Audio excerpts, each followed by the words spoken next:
Do you ever ask yourself what could go wrong? Of course you do. As leaders, we think about that often, whether it's with a new business, whether it's when we're rolling out a new project, or even just engaging in a partnership. What could go wrong? However, do you ever stop and think about that for yourself with your leadership, with the people you lead? What could go wrong? That's what we are talking about today with Nicole Schultz. She is an assurance and risk management leader, and she has built a framework to help us think through how do we mitigate and manage our leadership risks, what we bring to the table, so that we can support our team and our organizations as well as possible. Welcome to the Leadwell podcast, the podcast where we interview mission driven leaders who are doing it well. We ask them what they're doing and how they're doing it so that you can lead your business and your people well.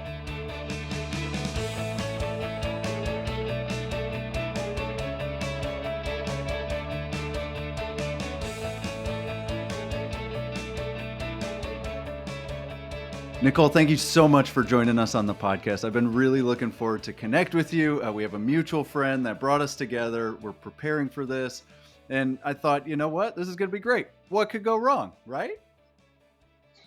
What could go wrong? I really appreciate it, John. And yeah, just the opportunity to talk about exploring risks. It's something that's near and dear to my heart, and feel like it really came together nicely when I was thinking about my leadership practice and wanting to grow as an inclusive leader. What could go wrong? Exactly. And that's what kind of drew me in is your particular lens on this and in the audit and the risk management space and how you started to apply this to yourself and to leading. And so, remind me and give others a little bit of that backstory that really started you to look at paying attention to managing your leadership risks. Yeah, I appreciate that. So, from my perspective, where did this idea kind of come from?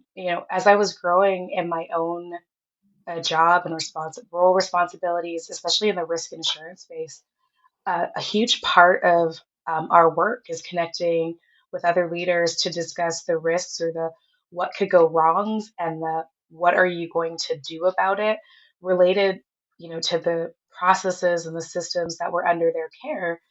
And, as I started to think about my own leadership practice, I realized a similar sort of risk management approach can help me, bringing that together.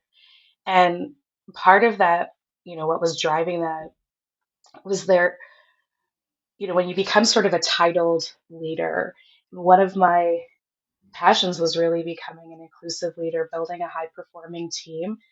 And some of that was grounded in just a belief that maybe I didn't always have a seat at the table or my own sort of internal monologue of maybe not belonging at the table. And I just felt like I had to kind of get curious and really honest with myself about um, perhaps the pieces of my identity that could show up as those sort of what could go wrongs. And Hmm. it just, on a really basic level, there are seasons where I would be sort of the youngest or the only female or sometimes the only person of color. And there were so many other dimensions of my identity that could influence how I showed up as a leader. And, I saw leadership really as a true privilege. And to become a truly inclusive leader, I had to kind of get a handle on that so that I could also, extend that to those who were under my care to help them, manage their career and their possible identity related risks, as it related to their career. And so that's how all of this sort of started to come together. Hmm. So you started to mention a few, and some I can connect with and relate with, like age or potential experiences as you start to take on responsibility, and others I can't. And you call them risks, and just help me as you think through what risk is, because part of it I was thinking was these could also be strengths, right? Like these are definitely potential strengths that I bring in there, and and and risk. So help me kind of follow along with you as you look at these and why you call them risks. Yeah, it's interesting. For me, I was thinking about those dimensions of my identity in the context of when I talk about it as a risk of what could go wrong when I maybe show up in a certain way with an external context and helping maybe others manage their bias and helping Mm, me check my own bias. And you're 100% right. Like I think each risk presented an opportunity, and each of those things potentially could be strengths. But if I was sort of eyes wide open to the nuance of how I showed up in different situations, would I also be able to be just a bit more nuanced in my leadership style by looking at these things as, again, the potential what could go wrongs? There's always the upside of risk and the potential of what could go right. But having mhm, some of those mitigations kind of thought through around what are the opportunities to mitigate and what are some of the upside risks, if you will, that could materialize from how I show up as a leader. And the whole thought around it was just, again, to get more curious and more honest about with myself around how did I want to show up as a leader? And could I be just a little more disciplined in my framework of thinking and the things that I wanted to do or the support maybe I wanted to reach out to and just build it into a bit more of a system so that it was a bit more disciplined, a bit more repeatable. mm. And I love that. I love the fact that as you're taking on more responsibility, you're also bringing in so much more reflection.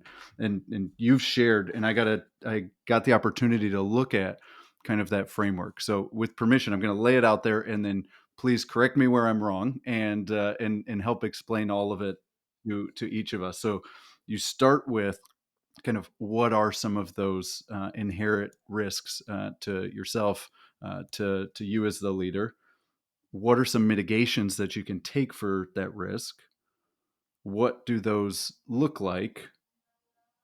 Some behaviors that correspond to help you mitigate that. And then what is your story? And so there are five different parts to it. Can you help reframe and kind of communicate through those five-part Yeah. framework better than I did for sure? No, it's exactly right, John. So it's kind of, it's not a five-step process, but it is sort of a five-step process. And if you're sort of in the nerdy risk management space, some of those things might resonate with you. So, just very simply, in like a common sort of risk management activity, one of the first things that you do is a bit of a scan and you identify um, in this case, the story that's surfacing Mm, with some of your personal identity risks. But if you were managing a process or system, you would identify in an environmental scan, like what are some of the potential threats or the potential what could go wrongs that might impact your process or system. Why, why not do that for leadership? And so that's what I did is I just sort of looked at my story and said, what are some of the things that are surfacing for me, whether they're just my internal monologue or they're grounded in maybe some external data points or they're things that are just very unique to me.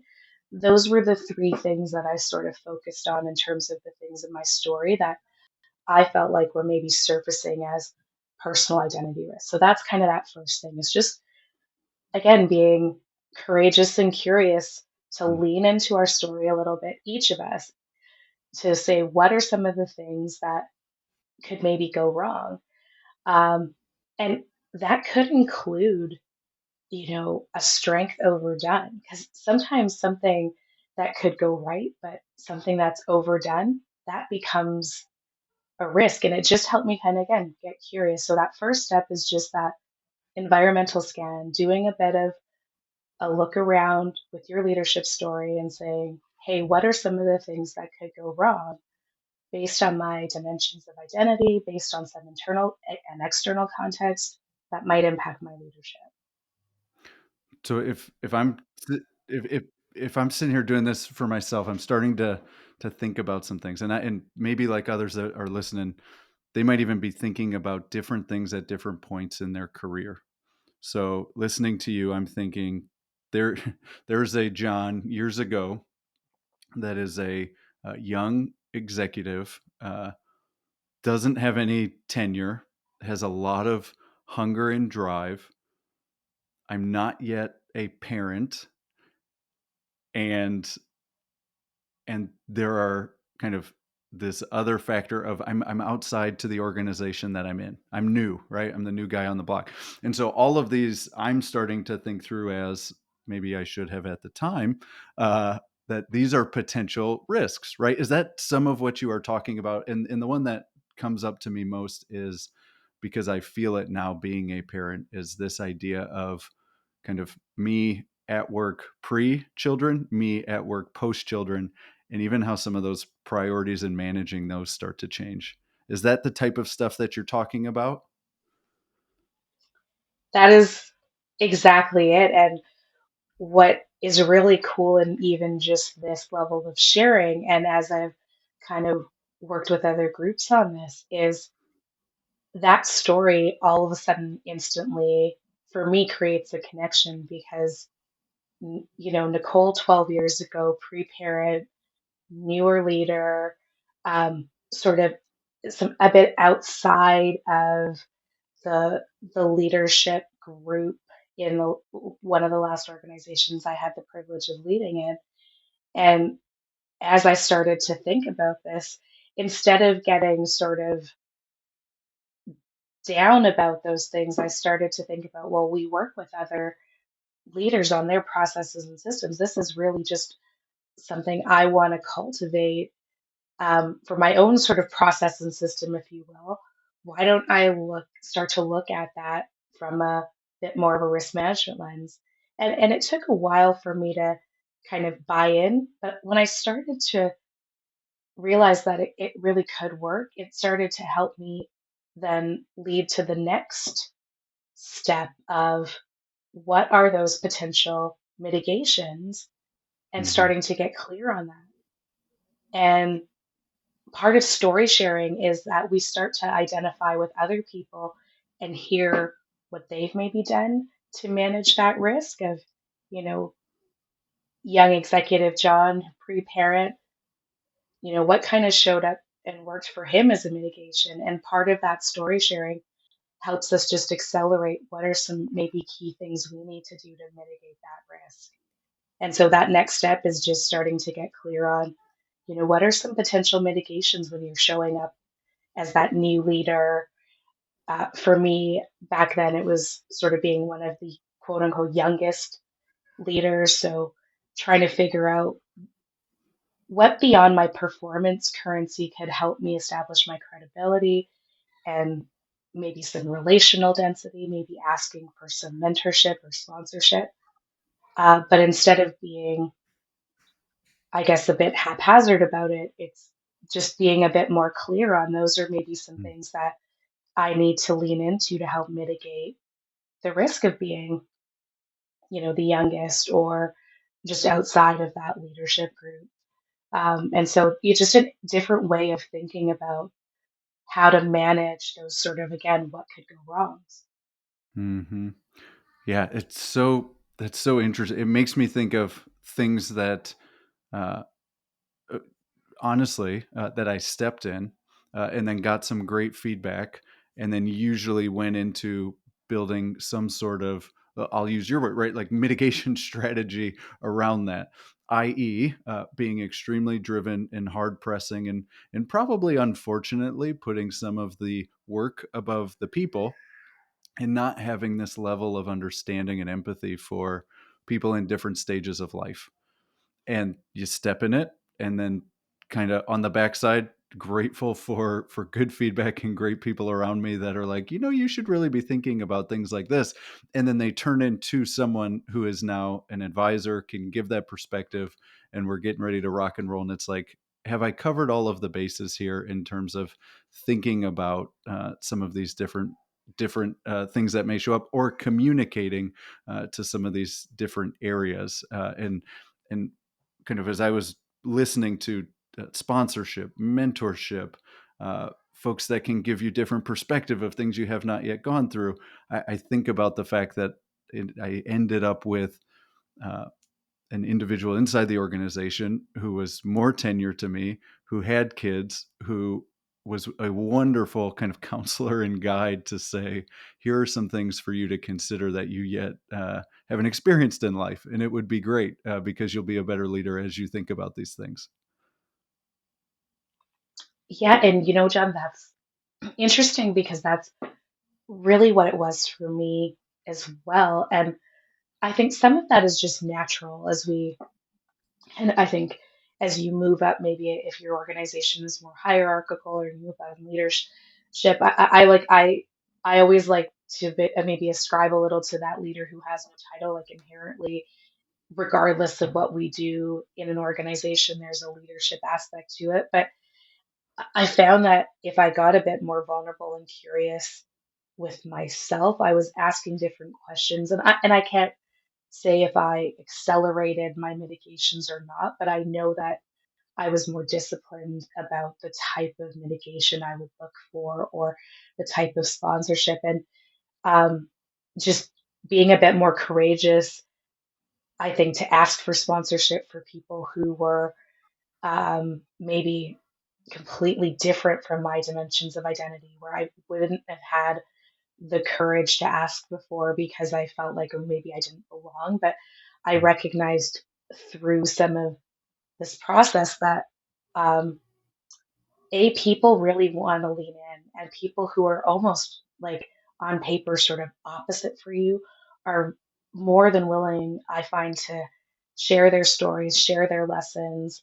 And I do feel like there's parts of my career and even just um, my sort of attitude towards career building and life building and making sort of my work and life more integrated that were accelerated by just having these great mentors and sponsors who are willing to share that with me.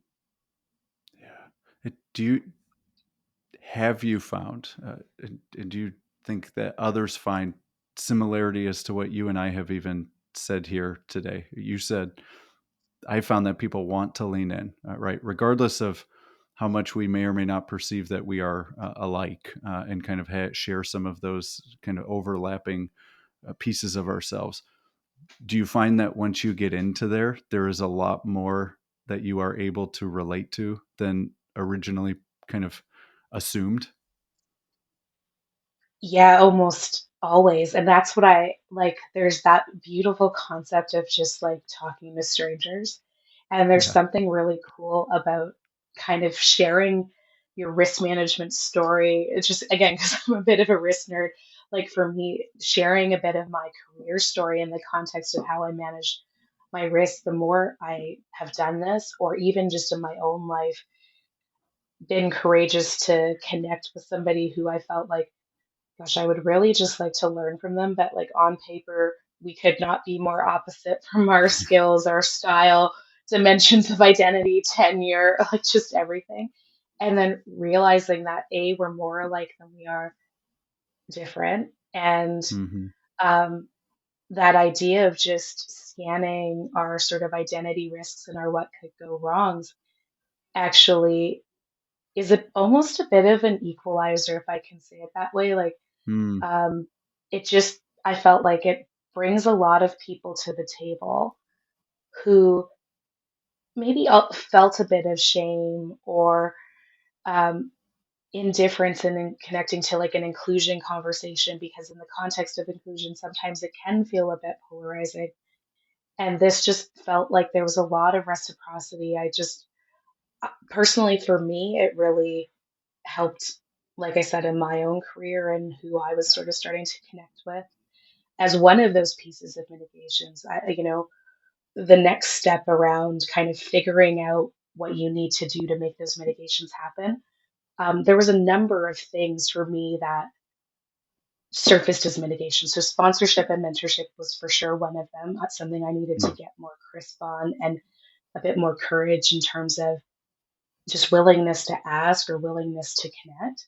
Um, Mm-hmm. but the other part of it for me that surfaced was what I call a bit of like, when we talk about mitigations, I kind of put them in three buckets: strategic, tactical, operational. We all hear those kind of terms thrown around, but I was really struck by. just needing to get a bit more crystal clear on what I saw as my strategic mitigations. And what I mean by that is, for me, figuring out what sort of leader I wanted to be in the context of perhaps like what leadership principles resonated for me. So that was Hmm. one of them. And then coming up with my own sort of personalized lens of that. And so I did some work with a group that did leadership manifestos, and that's where the rubber hit the road. For me, it was taking some leadership principles. In my case, it was from the Kouzes and Posner framework. That just resonated with me about 12 years ago. And so I always kind of hung on to those. And then over Hmm. time, coming up with my own. Um, and again, it feels a bit like soft work, but it did help me just get a bit more clear on who I wanted to show up as a leader. And I know right now it sounds like this was sort of a lot about me, but the real piece of it was so that I could show up as a more inclusive leader with a bit more nuance and being able to help others who are maybe dealing with the same sorts of things around, maybe not feeling like they have a seat at the table, not sure how they're going to belong, not sure how they're going to progress, or just supporting others and wanting to reach whatever they have defined as their potential. I, I, I love how you really start with self leadership, and even inside of that, you keep turning towards kind of leading others, right? And kind of turning it to that, both in terms of, you say this started with looking at kind of my own and managing risks, but you also teach this, you share this, you use it as a way to help others. And I think it's one of those areas that every single one of us can connect with, because if we're being honest with ourselves, uh, we are all managing risks all the time, uh, Mhm. as a level of leader, with the expertise that I'm bringing or that I'm not bringing to a given situation, to my time with family, to the risk of prioritizing the wrong thing, and all of it.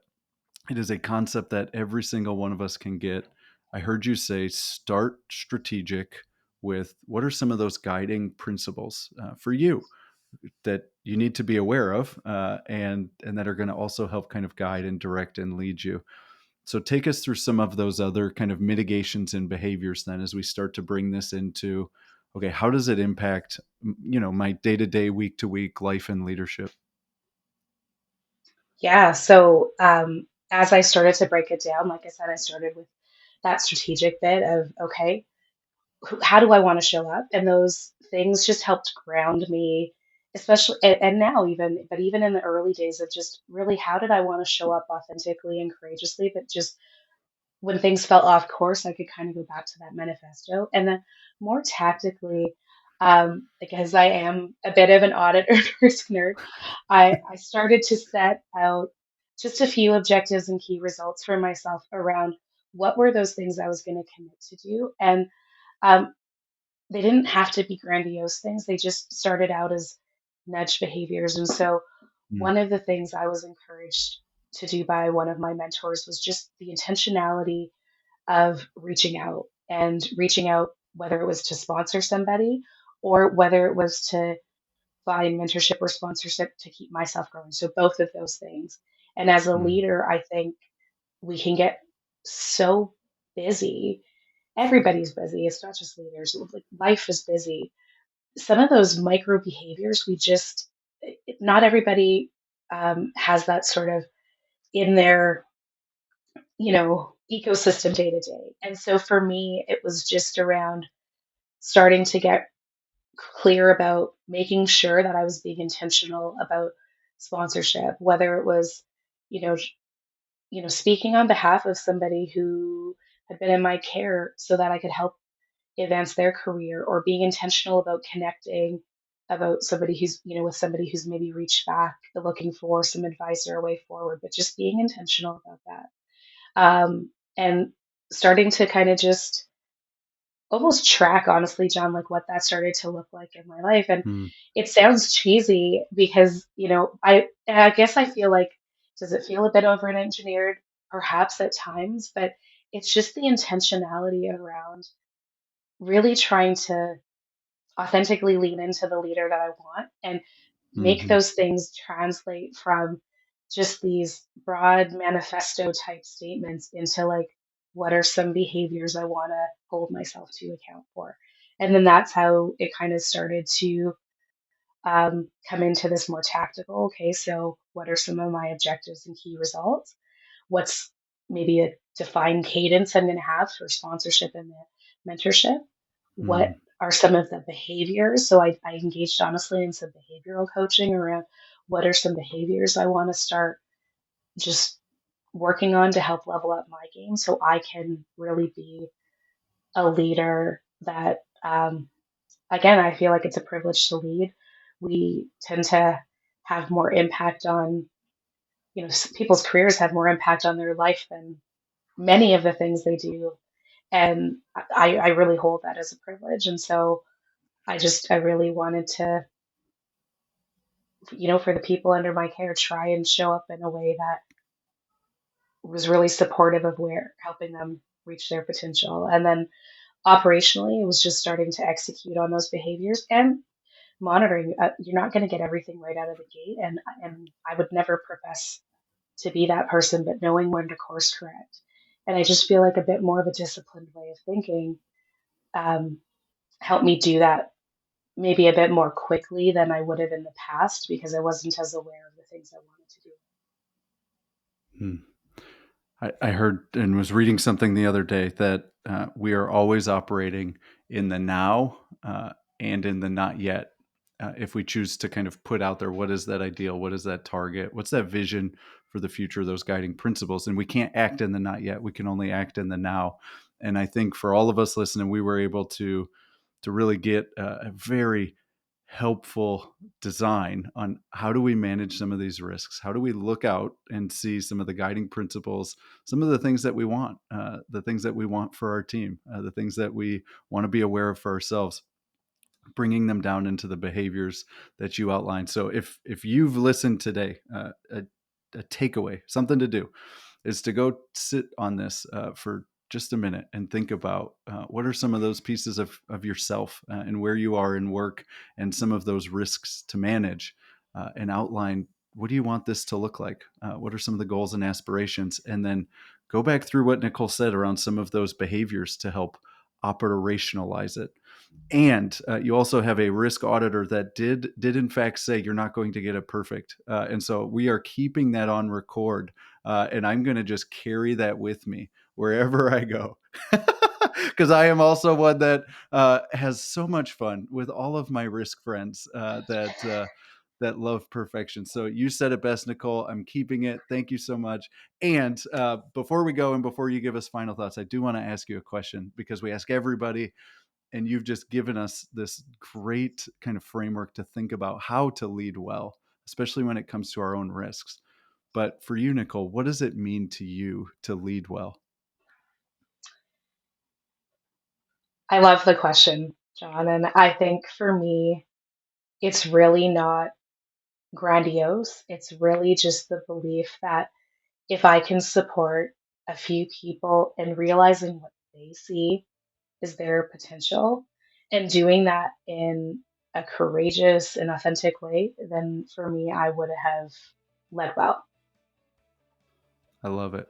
Courageous, authentic, developing of others to reach potential. So amazing, Nicole. Thank you so much for coming on, for sharing.